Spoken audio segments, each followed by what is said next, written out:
안전운임제 일몰제 폐지 및 품목 확대를 위한 화물자동차 운수사업법 개정안 발의 공동 기자회견문. 6월 초 화물 노동자들이 생계를 멈추고 8일간 파업을 단행했습니다. 화물 노동자들의 최저임금제 격인 안전운임제가 올해 말 종료되는 상황에서도 정부와 여당이 아무런 대책을 내놓지 않고 있었기 때문입니다.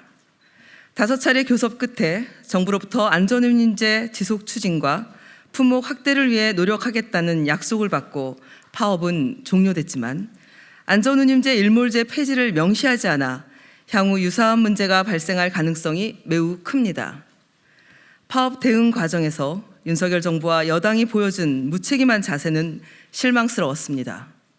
파업 초기 국토부는 불법 행위와 파업 관계자 엄단으로 화물 노동자들을 압박하면서 안전운임제 관련 사항은 국회 소관이라며 소극적인 자세를 유지하다 파업 4일째인 10일에서야 화물연대와 첫 협상에 나섰습니다. 파업이 예견된 상황이었음에도 국토부가 시간만 끌다 파업을 촉발했고 뒷북 대응으로 경제 손실을 더 키웠다는 지적이 나오고 있습니다. 윤석열 대통령 역시 지난 10일 노사관계에 정부가 개입하는 것은 바람직하지 않다는 발언으로 국토부의 협상 여지를 좁혀놨고 국민의힘 이준석 대표는 정부가 협상하는 것이지 정당이 개입할 차원은 아니라고 말했습니다. 화물 노동자들의 생계뿐 아니라 국가 경제와 국민 안전이 걸린 민생 문제에 정부는 국회 소관이라 하고 여당 대표는 정당이 개입할 문제가 아니라며 책임 미루기에 급급하고 있다니 참으로 개탄스럽습니다. 안전운임제가 국민 안전과 직결되는 이유는 화물 노동자의 작업장이 일반 시민들이 다니는 도로 위이기 때문입니다. 도로 위 안전을 위협하는 과적, 과속, 과로 등의 운송 행태는 저운임 구조와 연결되어 있습니다. 안전운임제는 화물 노동자의 적정임금 보장을 통해 과적, 과속, 과로 운전을 방지하고 노동자의 안전과 국민들의 안전을 보장하는 제도입니다. 안전운임제의 폐기를 막고 적용을 확대해 국민의 생명과 안전을 지키는 것은 국가의 당연한 책무입니다. 2018년 3월 안전운임제를 최초 도입하면서 화주 단체 등의 반대를 최소화하기 위해 일몰 기한을 두고 적용 품목을 한정하긴 했지만 이 역시 향후 시행 효과를 정확히 분석해 안전운임제에 대한 공감대를 형성하고 이후 제도를 확대하기 위해서였습니다. 2020년부터 시행된 안전운임제가 올해 말 폐지될 예정입니다. 정확한 성과 평가를 통해 미흡한 점은 보완하고 성과가 입증된 부분에 대해서는 적용 대상을 추가해 확대 시행해야 합니다. 그러나 국토부는 작년 12월 안전운임제 시행 효과 분석 용역을 완료했음에도 아직 국회에 정식 보고를 하지 않고 있습니다. 용역 수행 기관인 한국교통연구원의 보고서를 확인해 보니 안전운임제가 교통안전과 화물자동차 처우 개선에 효과가 있는 것으로 화물 노동자 처우 개선에 효과가 있는 것으로 드러났습니다. 제도 시행 첫 해인 2020년 사고 발생 건수는 674건으로 2019년 690건보다 2.3% 감소했고 부상자도 2020년 991명으로 2019년 1079명보다 8.2% 감소했습니다. 화물 노동자의 월 소득은 증가하고 근로시간은 감소했습니다. 저운임 문제를 야기했던 무분별한 저가 입찰 계약 비율이 약 30% 감소했고 수수료를 나눠 갖는 다단계 운송 거래도 줄었습니다. 안전운임제의 긍정적인 효과가 입증된 셈입니다. 화물 노동자와 국민들의 안전을 위해 안전운임제는 더욱 확대 시행돼야 합니다. 안전운임제 일몰제 폐지와 적용 대상 확대를 위한 화물자동차 운수사업법 개정안을 더불어민주당 민생우선 실천단 화물노동자 생존권 보호팀 소속 의원단을 중심으로 발의하고자 합니다.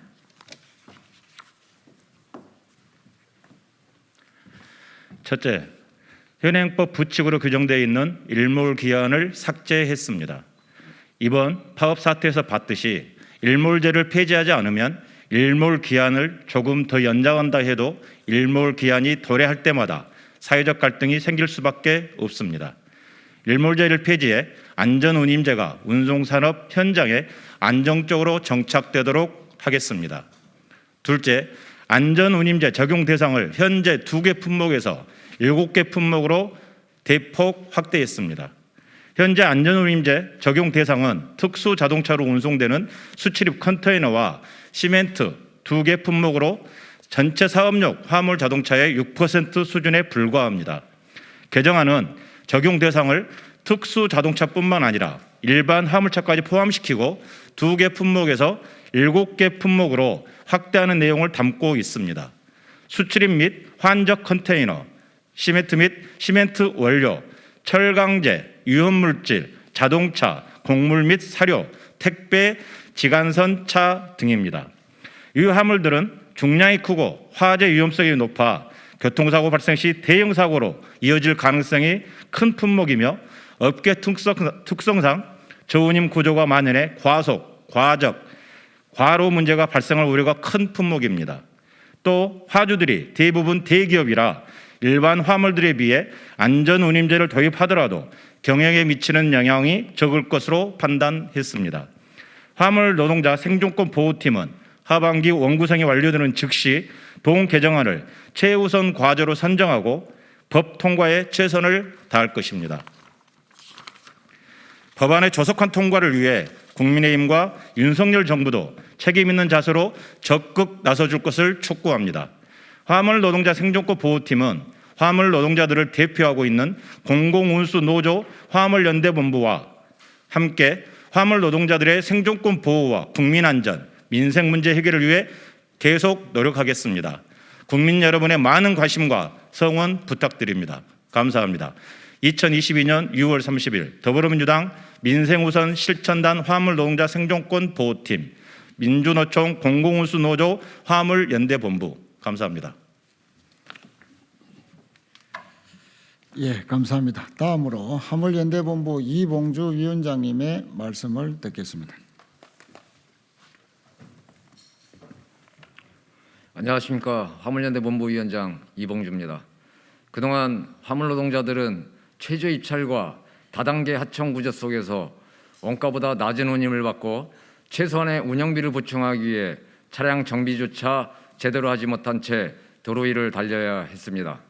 지금처럼 기름값이 오르거나 매년 물가가 인상되어도 오르는 비용은 고스란히 화물노동자가 감수해야 하고 생활비를 메꾸려 더 많이 일해야 하기 때문에 화주나 운송사의 부당한 요구조차 거부하지 못한 채 아래로 향한 경쟁으로 내몰릴 수밖에 없는 악순환이 되풀이되고 있습니다.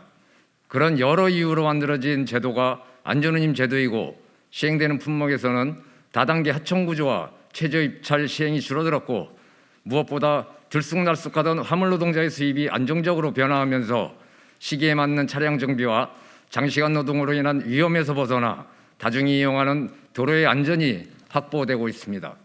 만약 안전운임 제도가 전 차종과 전 품목으로 확대되었다면 화이트 진로의 파업이나 S51의 파업과 같이 지금 여러 사업장에서 벌어지고 있는 화물노동자들의 파업과 사업장 간의 갈등 또한 없었을 것이고 도로의 안전은 확보되었을 것입니다.